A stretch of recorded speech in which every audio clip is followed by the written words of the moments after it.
নমস্কার বন্ধুরা, আশা করি আপনারা সবাই ভালো আছেন। আজকে আমি আপনাদের জন্য একটি খুব স্বাস্থ্যকর একটি তরকারি বানাবো।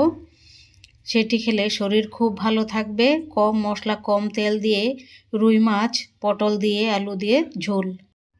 প্রথমে আমি 250 কচি পটল নিয়েছি আর 3টি আলু। এই যে একদম কচি পটল, খুবই সুন্দর কম মশলা কম তেল দিয়ে রুই মাছ দিয়ে ঝোল বানাবো। আপনারা আমার চ্যানেলটি সাবস্ক্রাইব করবেন, লাইক করবেন, শেয়ার করবেন, কমেন্ট করে জানাবেন। শিলের মধ্যে আমি নিয়ে নিচ্ছি 2 চামচ গোটা জিরা, তারপর 3টি কাঁচা লঙ্কা, 1 পিস আদা। এটি বেটে নেব এখন। গোটা জিরাটি ধুয়ে নিয়েছি আগে ভালো করে, এখন খুব ভালো করে মিহি করে বেটে নেব। মশলা বাটা হয়ে গেছে, জিরা, আদা, কাঁচা লঙ্কা। শিলপাটার মধ্যে বেটে রান্না করলে খুবই সুস্বাদু হয় তরকারি। আর খুব পালিশ করতে হবে, একদম মিহি করতে হবে মশলা। প্রথমে 2 চামচ সরষে তেল দিয়ে দিচ্ছি। তেলটি গরম হওয়ার পর, গরম হয়ে গেছে, এবার মাছ ভেজে নিচ্ছি। রুই মাছ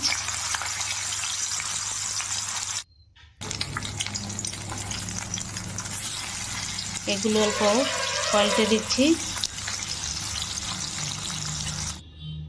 মাছ ভাজা হয়ে গেছে, মানে সাতলানো হয়ে গেছে, এবার তুলে নিচ্ছি।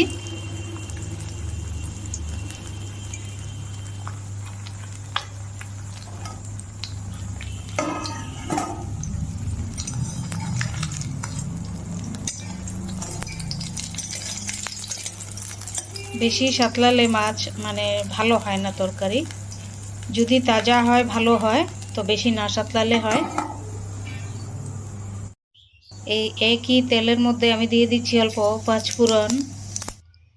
তার মধ্যে এই 3টি আলু দিয়ে দিচ্ছি এখন। এটি সাতলে নেব ভালো করে আলুগুলো। আলুর মধ্যে 1 চামচ লবণ দিয়ে দিচ্ছি, আধা চামচ হলুদ পাউডার,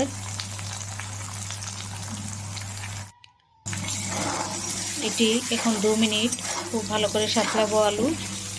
আলু সাতলানো হয়ে গেছে, এবার দিয়ে দিচ্ছি আমি পটল। এই আলু আর পটল আমি 5 মিনিট ঢাকনা দিয়ে গ্যাসের ফ্লেমটা একদম লো করে রেখে দেব। হয়ে গেছে, এবার আধা চামচ কাশ্মীরি লাল লঙ্কা পাউডার দিয়ে দিচ্ছি। তারপরে যে জিরে বাটা, কাঁচা লঙ্কা বাটা, আদা বাটা দিয়ে দিচ্ছি। এবার খুব ভালো করে 5 মিনিট কষিয়ে নেব। মশলা আর সবজি একসাথে খুব ভালো করে কষানো হয়ে যাবে। এটি আমি 10 মিনিট গ্যাসের ফ্লেমটি একদম লো করে কভার করে ঢাকনা দিয়ে রেখে দেব।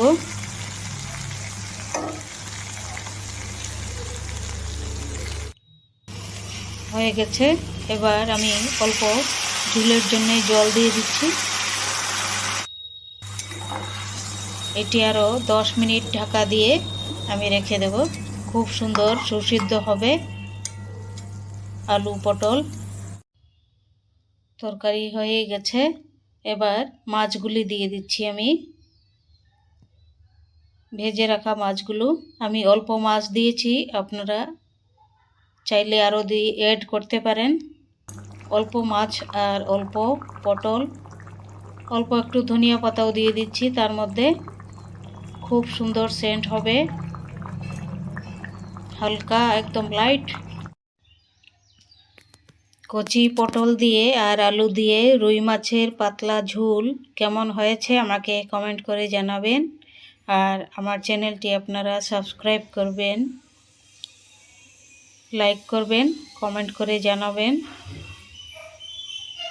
তরকারিটি কেমন হয়েছে। আর আরও ভালো ভালো রেসিপি পেতে গেলে আমার চ্যানেলটি অবশ্যই সাবস্ক্রাইব করে রাখবেন। সবচাইতে প্রথম আপনার কাছেই পৌঁছাবে আমার ভিডিও।